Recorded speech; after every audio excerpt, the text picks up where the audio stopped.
नमस्कार, छत्तीसगढ़ कौशल्या भूमि में आप सभी का स्वागत है। मैं हूं आपके साथ प्रज्ञा मिश्रा। बुलेटिन की शुरुआत करेंगे बड़ी और अहम खबर के साथ। तो सबसे पहले बात कर लेते हैं नई दिल्ली में छत्तीसगढ़ के मुख्यमंत्री विष्णुदेव साय ने प्रधानमंत्री मोदी और गृह मंत्री अमित शाह से मुलाकात की। इस दौरान उन्होंने प्रदेश में नक्सल उन्मूलन और विकास कार्यों को लेकर विस्तार से जानकारी दी। आपको बता दें, मुख्यमंत्री ने बताया कि राज्य में अब तक 205 मुठभेड़ों में 427 माओवादी मारे जा चुके हैं, जिनमें कई शीर्ष नेता भी शामिल हैं। सुरक्षा को मजबूत करने के लिए 64 नए फॉरवर्ड सुरक्षा कैंप जो है वो स्थापित किए गए हैं। उन्होंने ये भी बताया कि अब बस्तर की पहचान बारूदी सुरंगों से नहीं बल्कि डिजिटल कनेक्टिविटी से बन रही है। राज्य में 671 मोबाइल टावर चालू हो चुके हैं, जिनमें 365 पर 4G सेवा उपलब्ध है। तो मुख्यमंत्री ने प्रधानमंत्री को भरोसा दिलाया कि राज्य सरकार केंद्र द्वारा दी गई सभी गारंटियों का पूरी निष्ठा से लागू कर रही है और विकास कार्य धरातल पर तेजी से आगे बढ़ रहे हैं।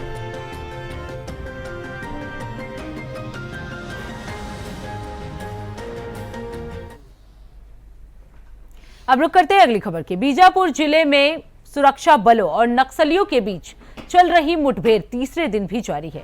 आपको बता दें, इस ऑपरेशन में अब तक 4 नक्सलियों को मार गिराया गया है, जिनमें 2 टॉप कमांडर भी शामिल हैं। जवानों ने मुठभेड़ के दौरान ऑटोमेटिक हथियार भी बरामद किए। आपको बता दें, गुरुवार को मुठभेड़ के दौरान तेलंगाना राज्य समिति के सदस्य भास्कर उर्फ महिला रापू अडल्ले को सुरक्षा बलों ने मार गिराया। भास्कर पर कुल 45 लाख रुपए का इनाम घोषित था और वो नक्सल संगठन की तेलंगाना विशेष कमेटी का सक्रिय सदस्य था। आपको बता दें, यह ऑपरेशन बीजापुर जिले के इंद्रावती राष्ट्रीय उद्यान क्षेत्र में चल रहा है, जो नक्सलियों का गढ़ माना जाता है। जवानों और नक्सलियों के बीच पिछले 3 दिनों से लगातार मुठभेड़ हो रही है, जिससे हर दिन नक्सलियों को भारी नुकसान उठाना पड़ रहा है। रात भर फायरिंग जारी की जा रही है और आज सुबह 2 और नक्सलियों को मार गिराने की भी पुष्टि हुई है। ऑपरेशन अभी भी जारी है और क्षेत्र को पूरी तरह से घेर दिया गया है। आपको बता दें, जवानों ने मुठभेड़ स्थल से ऑटोमेटिक हथियार, गोला बारूद और रणनीतिक दस्तावेज बरामद किए हैं। बताया जा रहा है कि यह ऑपरेशन गुप्त खुफिया जानकारी के आधार पर शुरू किया गया था और सुरक्षा बलों की रणनीति के तहत आगे बढ़ाया जा रहा था। बीजापुर में सुरक्षा बलों की ये कार्रवाई नक्सलियों के खिलाफ बड़ी सफलता मानी जा रही है। भास्कर जैसे टॉप कमांडर का मारा जाना नक्सली नेटवर्क के लिए बड़ा झटका है। ऑपरेशन अभी भी जारी है और अधिकारियों का कहना है कि जल्द ही क्षेत्र को नक्सल प्रभाव से मुक्त कर दिया जाएगा। तो आपको बता दें, टॉप कमांडर भास्कर का खात्मा हो चुका है। लगातार 3 दिनों से यह ऑपरेशन जो है वो चल रहा है। इस दौरान 4 नक्सलियों को जो है वो ढेर कर दिया गया है, जिसमें 2 टॉप कमांडर का भी नाम शामिल है। आपको बता दें, टॉप कमांडर भास्कर, जिसपे 45 लाख का इनाम घोषित किया गया था, वो इस मुठभेड़ में ढेर हो चुका है। लंबे समय से सुरक्षा बल जो है उसकी तलाशी कर रहे थे और ऐसे में ये बड़ी सफलता जो है सुरक्षा बलों के हाथ लगी है। टॉप कमांडर भास्कर जो है इस मुठभेड़ में मारा गया है। वहीं इस खबर पर ज्यादा जानकारी देने के लिए हमारे साथ श्रीकांत दास जुड़ चुके हैं। श्रीकांत, सुरक्षा बलों के लिए ये बड़ी उपलब्धि मानी जा सकती है, क्योंकि 2 प्रमुख कमांडर जो है वो ढेर हो चुके हैं, और क्या कुछ कार्रवाई जो है लगातार सुरक्षा बलों की तरफ से की जा रही है? जी, दर्शकों को बताना चाहिए कि लगातार जिस तरीके से छत्तीसगढ़ में नक्सली मारे जा रहे हैं और खासकर सबसे बड़ी बात यहाँ पे कि जो बड़े कोर कमांडर हैं, उस तरह के नक्सली यहाँ पे जब ढेर हो रहे तो कहीं ना कहीं नक्सलियों के बीच में काफी भगदड़ से मचा हुआ है। आज की बात करें तो लगभग मुठभेड़ एक बड़े नक्सली लीडर जो भास्कर को STF और DRGF की जो टीम है छत्तीसगढ़ की, वो ढेर कर दी है और लगातार अभी भी मुठभेड़ जारी है, जहाँ कोरबत जवान संयुक्त रूप से इस मुठभेड़ को अंजाम दे रहे हैं। इस दौरान जवानों को बहुत बड़ी सफलता मिली कि नक्सल विरोधी अभियान में लगभग 25 लाख के नक्सली जो भास्कर को ढेर किया गया है। भास्कर, दरअसल बताना चाहिए कि भास्कर जो तेलंगाना राज्य समिति का सदस्य भी है और जो मुठभेड़ हुई उसके पास से AK-47 और इंसास राइफल और बहुत सारे हथियार। श्रीकांत, अगर बात की जाए, क्योंकि पिछले 3 दिनों से लगातार ये मुठभेड़ जो है वो चल रहा है, ऐसे में टॉप कमांडर का ढेर हो जाना, अब नक्सलियों के बीच किस तरह की हलचल जो है अभी देखने को मिल सकती है? जी, बताना चाहिए लगातार जिस तरीके से नक्सली ढेर हो रहे हैं, उनके मनोबल में काफी गिरावट आई हुई है और जिस तरह के घेरे जा रहे हैं, तो कहीं न कहीं जाके कहीं न कहीं अलग अलग थानों क्षेत्र में वो लगातार बड़े नक्सली भी सरेंडर इसमें कर रहे हैं। तो कहीं न कहीं भगदड़ सी मची हुई है, या तो वो सरेंडर कर रहे हैं या तो फिर हथियार जवानों के द्वारा मारे जा रहे हैं।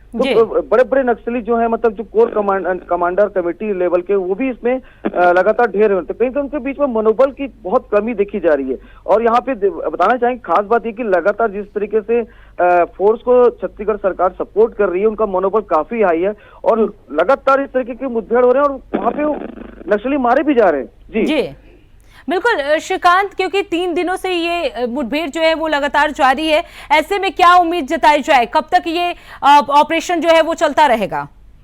जी, बता दें कि ये जो अभी ऑपरेशन चल रहा है, नेशनल पार्क एरिया जो है वहाँ पे चल रहा है और ये काफी घना और जंगल कहा जाता है छत्तीसगढ़ का, और नक्सलियों का गढ़ कहा जाता है, जहाँ से नक्सली पूरी तरीके से पूरे छत्तीसगढ़ में मूवमेंट किया करते थे। और ये लगातार जारी है, कल से जारी, आज सबरी इसमें 4 नक्सली ढेर किए गए हैं और उनके पास से काफी अत्याधुनिक हथियार, जो कहना चाहिए ऑटोमेटिक राइफल्स उनके पास से मिले हुए हैं, इंसास राइफल्स हैं और तमाम तरीके के जो दस्तावेज है नक्सलियों से संबंधित वो भी बरामद किए गए। तो कहना चाहिए लगातार नक्सलियों को घेर के फोर्स यहाँ पर रखी हुई है और उनके लगातार उनका सामना हो रहा है और कहीं कहीं नक्सलियों को काफी भारी नुकसान हो रहा है इसके साथ साथ। जी बिल्कुल श्रीकांत, अगर बात की जाए, क्योंकि जिस तरीके से गृह मंत्री अमित शाह आए थे और उन्होंने ये बात कही थी कि 2027 तक नक्सलियों का खात्मा जो है वो हो जाना चाहिए, ऐसे में क्या माना जाए, छत्तीसगढ़ सरकार 2027 तक इसमें कामयाबी हासिल कर सकती है? जी, साफ तौर पे जिस तरीके से नक्सलियों का सफाया हो रहा है या तो सिलेंडर कर रहे हैं, तो ये चीजें साफ तौर पे दिख रही है, प्रदेश को दिख रहा है कि छत्तीसगढ़ ही नहीं, तेलंगाना या आसपास के महाराष्ट्र के क्षेत्रों में नक्सली जिस तरीके से सरेंडर कर रहे हैं, तो स्वाभाविक सी बात है जिस तरीके से उनका सफाया हो रहा है, कहीं से सन 2026 से पहले ऐसा ना हो कि वो सारी चीजें खत्म हो जाए।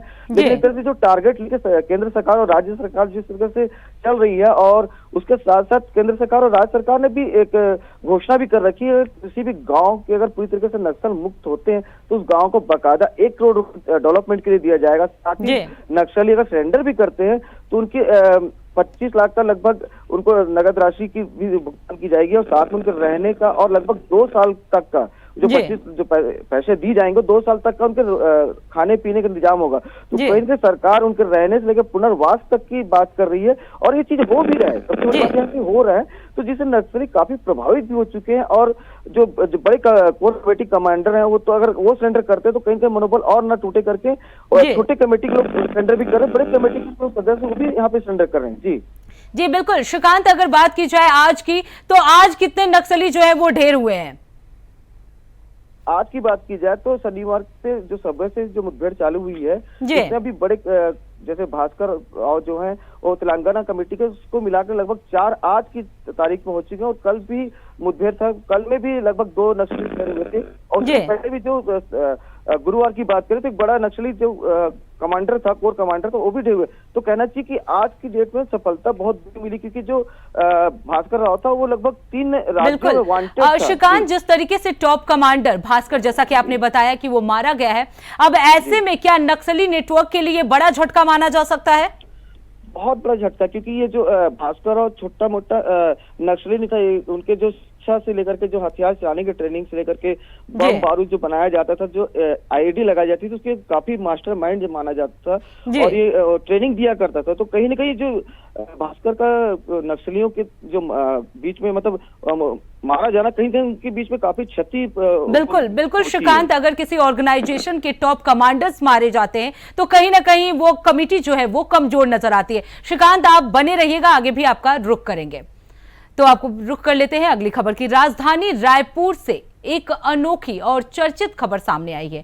अब वो दिन दूर नहीं जब राज्य में बियर भी गन्ने के रस की तरह खुले तौर पर बिकेगी। जी हां, छत्तीसगढ़ सरकार ने इसके लिए सूक्ष्म व्यवसायी नियम 2025 यानी माइक्रो ब्रेवरी पॉलिसी लागू कर दिया है। इसके तहत कोई भी व्यक्ति या उद्यमी 25 लाख का लाइसेंस शुल्क जमा कर क्राफ्ट बियर बनाने का व्यवसाय शुरू कर सकता है। अभी तक ऐसी बियर सिर्फ चुनिंदा महानगरों में ही मिलती थी, लेकिन अब ये छत्तीसगढ़ के शौकीनों के लिए बड़ी उपलब्धि जो है वो मानी जा सकती है। अधिकारियों के मुताबिक इस पहल से जहां एक ओर रोजगार के अवसर बढ़ेंगे, वहीं आबकारी राजस्व में भी राज्य सरकार को अच्छी खासी वृद्धि की भी उम्मीद है। तो वहीं इस खबर पर ज्यादा जानकारी देने के लिए लगातार श्रीकांत दास हमारे साथ बने हुए हैं। श्रीकांत, छत्तीसगढ़ में अब माइक्रो ब्रीवरी जो पॉलिसी है बियर की, उसे लागू कर दिया गया है। क्या माना जाए, इससे आबकारी विभाग को क्या कुछ फायदा होगा और लोगों के लिए क्या कुछ उपलब्धि हो सकती है?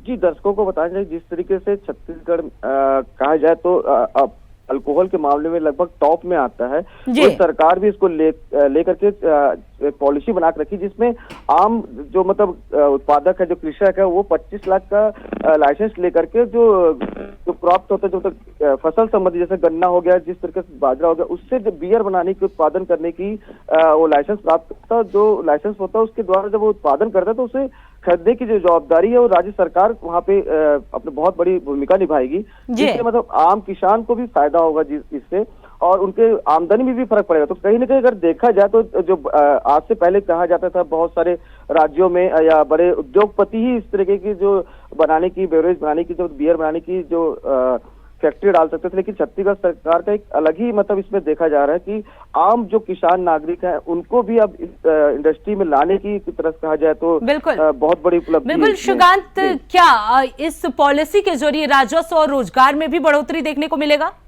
स्वाभाविक बात है कि इंडस्ट्री लगती है तो यहाँ पे दर्शकों को बताना चाहेंगे कि बहुत सारे इसमें लेबर्स लगते हैं, टेक्नीशियन लगते हैं, इंजीनियर्स लगते हैं, साथ में राजस्व की भी प्राप्ति राज्य सरकार को होगी, और जो इंडस्ट्री लगाएंगे उनको भी कहीं ना कहीं उनको प्रॉफिट मिलेगा। तो कहना चाहिए एक तरह से देखा जाए तो रोजगार के रूप में भी एक बहुत बड़ी उपलब्धि होगी, क्योंकि स्थानीय अगर किसान इसको लगाता है तो स्वाभाविक सी बात है उसकी रोजगार भी बढ़ेंगे, और आसपास के जो उस फैक्ट्री में जब काम करने आएंगे मजदूर, तो उनको भी आमदनी काफी बढ़ेगी।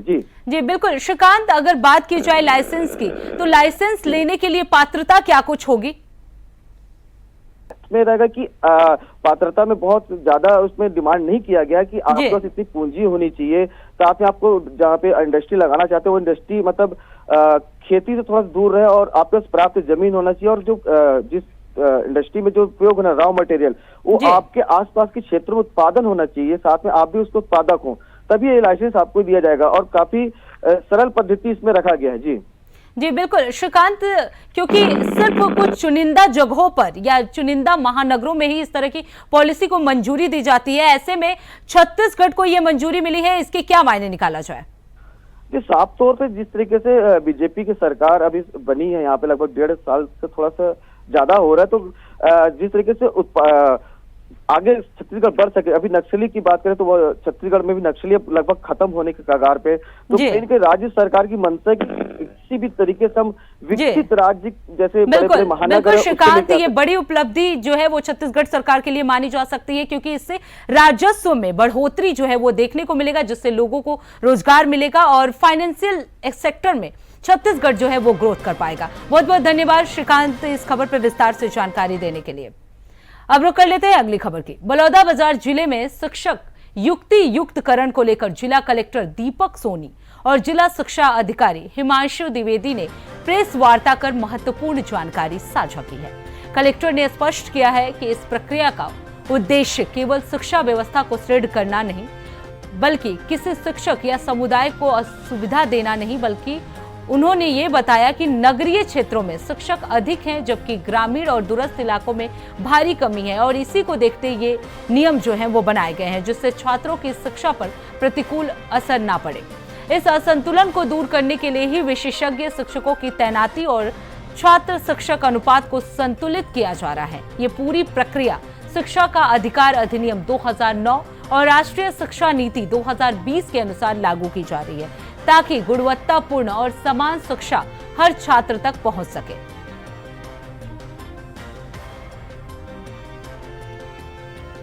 तो आपको बता दें, युक्ति युक्तकरण को लेकर जी हमारे जिले में राज्य शासन के निर्देश अनुसार जो युक्ति युक्तकरण के निर्देश जारी हुए थे, उसके अनुसार जो युक्ति युक्तकरण की कार्यवाही कंप्लीट की गई है, और सबके सहयोग से बहुत बेहतर ढंग से कार्रवाई हुई है, और शिक्षक संघ भी जो है इसके सपोर्ट में थे और काफी अच्छे से कार्रवाई हो गई और करीब 95% शिक्षकों ने जो है अपने नए कार्य क्षेत्र में कार्यभार ग्रहण भी कर लिया है और जिले में कुल 511 ई संवर्ग के और 3 जो है टी संवर्ग के जो हमारे शिक्षक थे उनका युक्तिकरण किया गया है और सभी ने अपने शालाओं में नवीन शालाओं में पदस्थापना भी ग्रहण कर दी है और जिले में यही प्रयास है कि कई हमारे जो शिक्षक विहीन स्कूल थे, जैसे प्राथमिक शाला हमारी शिक्षक विहीन थी 3, तो वो उन शालाओं में भी अब शिक्षक उपलब्ध हो गए हैं ताकि शिक्षा का स्तर और बेहतर होगा उन शालाओं में।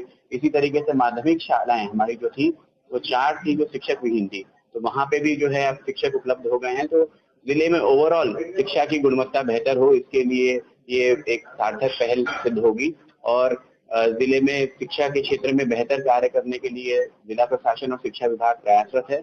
अभी हाल ही में जो 10वीं बोर्ड के रिजल्ट हुए उसमें भी जिले में 13% की जो है वृद्धि हुई है। इसी प्रकार से 12वीं बोर्ड के रिजल्ट में 9% की वृद्धि हुई है, जो कि ऐतिहासिक है और जिला प्रशासन का यही प्रयास है कि अब ये युक्ति उपकरण के बाद जो है और बेहतर सहयोग बच्चों को मिलेगा और कोई भी हमारा जो शाला है वो शिक्षक विहीन अब नहीं रहेगी। जी, अब रुक करते हैं अगली खबर की। जांजगीर चांपा जिले के शिव नारायण महानदी में 2 लोगों की डूबने की खबर से सनसनी फैल गई है और जिला प्रशासन और पुलिस डूबते व्यक्ति को बचाने के लिए बिलासपुर से एसडीआरएफ और नगर सेना की टीम जो है वो मौके पर पहुंची। आपको बता दें, महानदी की गहराई में डूबते युवकों को कुशल रेस्क्यू कर लिया गया है और सबके चेहरे पर खुशियां छा गई हैं। बाढ़ आपदा टीम की तारीफ भी की गई, जिसमें नगर सेना के कमांडेंट ने इस मॉक ड्रिल के तैयारियों को कबाड़ से जुगाड़ बताया था। आपको बता दें, बरसात के आते ही जांजगीर चांपा जिले के शिव नारायण नगर पंचायत और आसपास के ग्रामीण इलाकों में बाढ़ जैसी स्थिति हो जाती है और गंगरेल और बांध का पानी छूटने के साथ ही अक्सर लोग टापू में फंस जाते हैं, जिन्हें बचाने के लिए नगर सेना और एसडीआरएफ की टीम जीवंत प्रदर्शन करती हैं। नगर सेना के डिस्ट्रिक्ट कमांडेंट नगर सेना ने बताया कि सेना और एसडीआरएफ की अत्याधुनिक उपकरण के साथ ही कबाड़ के डिब्बा, बॉटल और थर्मोकोल को बांस के साथ बांधकर ये उपकरण बनाया गया है, जिससे ग्रामीण किसी भी आपदा में बचाव के लिए बना सकते हैं और सभी उपकरण का डेमो करके भी दिखाया गया। तो शिवनारायण आज शिवरीनारायण में पूरे डिस्ट्रिक्ट की जो राहत आपदा से संबंधित टीम है, जिसमें मैं हूँ, पुलिस अधीक्षक है और हमारी पूरी टीम है, डिस्ट्रिक्ट कमांडेंट है, हमारे जो एसडीएम, तहसीलदार, पुलिस विभाग के अधिकारी, सभी ने मिलकर एक मॉक ड्रिल किया गया ताकि इमरजेंसी में, आपात स्थिति में हम हमारा संसाधन कैसे हैं और हम किस तरह की स्टेटस में हैं वो सबको एक्सरसाइज करने के लिए। और कभी भी ऐसी कोई रेस्क्यू की आवश्यकता पड़ती है, हमने बाढ़ का भी किया और फायर का भी किया, तो हम उस पूरे डिस्ट्रिक्ट की टीम उसके लिए तैयार है और इसमें जो कमी होगी उसको हम बहुत शीघ्र दूर कर देंगे। सर, एक अभियान की ओर आप गए थे? हाँ, वो हमने एक्चुअली वो भी एक पार्ट था और उसके बाद हमने देखा कि बहुत अच्छा एक पिकनिक स्पॉट है और वहाँ पे अभी मेरे ख्याल से आप लोगों ने स्टार्ट किया है, तो वो भी अच्छा है। उसको भविष्य में डेवलप टूरिज्म डिपार्टमेंट से चर्चा करके आगे क्या किया जा सकता है और चूँकि वो हमारे डिस्ट्रिक्ट दूसरे डिस्ट्रिक्ट का पार्ट भी पड़ता है, तो वहाँ देखिए, आज का जो डेमोस्ट्रेशन हम दे रहे हैं ये हमारे एसडीआरएफ मुख्यालय और कलेक्टर साहब के निर्देशन में ये आज का आयोजन किया जा रहा है, जिसमें एसडीआरएफ बिलासपुर और नगर सेना जांजगीर बाढ़ बचाव दल की संयुक्त टीम बनाई गई है। इसमें किसी भी आपदा, जो बाढ़ संबंधित आपदा है, जिसमें व्यक्ति के डूब जाने या फिर कुछ लोगों के फंस जाने की अगर सूचना मिलती है तो उस पर किस तरीके से हम रिस्पांस टाइम कम करके और त्वरित हमारे टीम द्वारा उनको रेस्क्यू किया जाएगा, उसका डेमोस्ट्रेशन दिया जाएगा। साथ ही कुछ बाढ़ से हम जो घर गांव में जो अनुपयोगी वस्तुएं होती हैं उसका उपयोग करके आमजन जो है तत्काल किस तरीके से उसका उपयोग कर सकते हैं आपदा के समय में अपने आप को रेस्क्यू करने के लिए, उसका भी प्रदर्शन किया जा रहा है। तो बेसिकली ये है कि हमारे इक्विपमेंट सारा कुछ का टेस्टिंग भी है, ये तो हमारी टीम तैयार है पूरी तरीके से, इसका हम आज डेमोस्ट्रेशन देंगे। अब रुक करते हैं अगली खबर की। छत्तीसगढ़ के बीजापुर जिले में नक्सलियों और सुरक्षा बलों के बीच जारी मुठभेड़ में बड़ी सफलता मिली है। आपको बता दें, इस क्षेत्र में जवानों ने 1 करोड़ रुपए के इनामी नक्सली नेता सुधाकर को भी ढेर कर दिया था, जो नक्सलियों के शिक्षा विभाग का इंचार्ज था।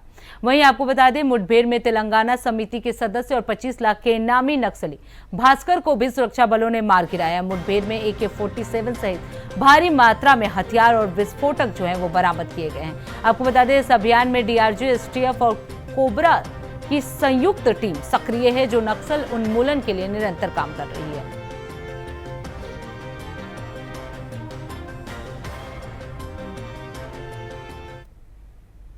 अब रुक करते हैं अगली खबर की। खबर रायपुर से है, जहां प्रदेश में अवैध घुसपैठ के प्रकरणों पर गंभीरता से कार्रवाई करने के उद्देश्य से उप मुख्यमंत्री और गृह मंत्री विजय शर्मा की अध्यक्षता में बैठक आयोजित की गई, जिसमें सभी जिलों के स्पेशल टास्क फोर्स यानी एसटीएफ के नोडल अधिकारी भी उपस्थित रहे।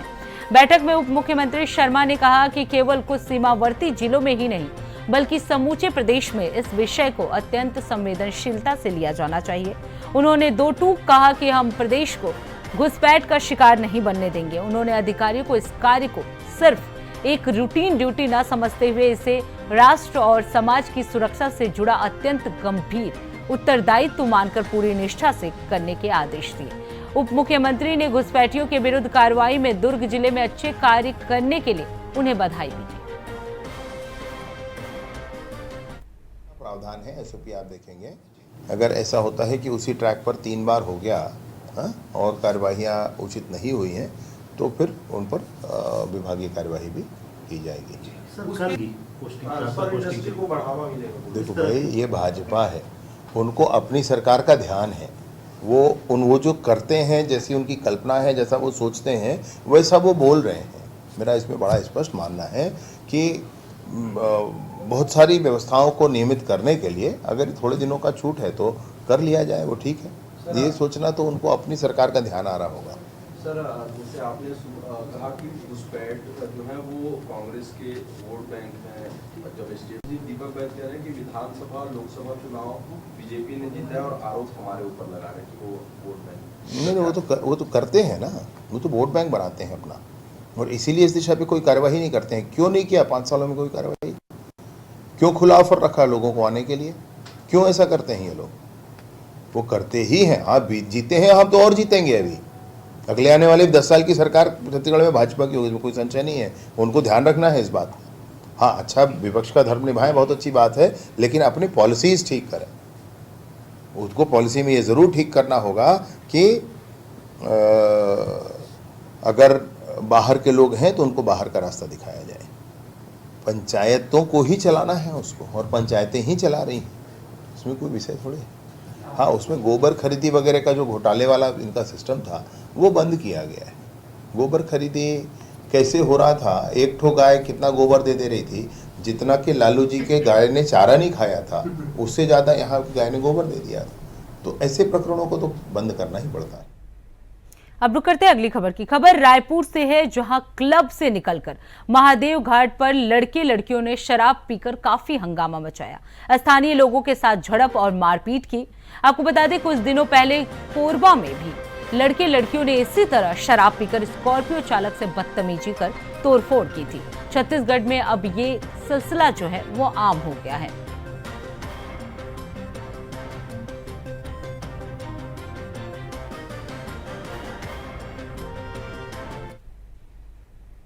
अब रुक करते हैं अगली खबर की। एमसीबी जिले के महेंद्रगढ़ वन मंडल के कुंवरपुर वन परिक्षेत्र में भ्रष्टाचार की नई मिसाल देखने को मिली है, जहां जंगल की गिट्टी का इस्तेमाल कर एनीकट निर्माण कार्य कराया जा रहा है। पिछले 1.5 साल में तीसरी बार करोड़ों रुपए खर्च कर यह निर्माण हो रहा है, लेकिन गुणवत्ता की कमी के कारण हर बार एनीकट कुछ ही महीनों में ध्वस्त हो जाता है। स्थानीय ग्रामीणों और सामाजिक कार्यकर्ताओं की शिकायतों के बावजूद वन विभाग के अधिकारी बिना किसी जांच पड़ताल और स्वीकृति के नियमों की धज्जियां उड़ाते हुए सरकारी फंड की बर्बादी कर रहे हैं। मीडिया की मौजूदगी में अधिकारी मौके से भाग गए, जिससे पारदर्शिता पर भी सवाल खड़े हो गए हैं। ग्रामीणों ने जांच कमेटी गठित कर दोषियों के खिलाफ सख्त कार्रवाई करने की मांग की है, जबकि एसडीएम ने गुणवत्ता जांच का आश्वासन दिया है। भ्रष्टाचार की जड़ से नीचे ऊपर तक ये पूरी चीजें जो हैं वो फैली हुई हैं और जिम्मेदारों पर अभी तक कोई कार्रवाई नहीं हुई है।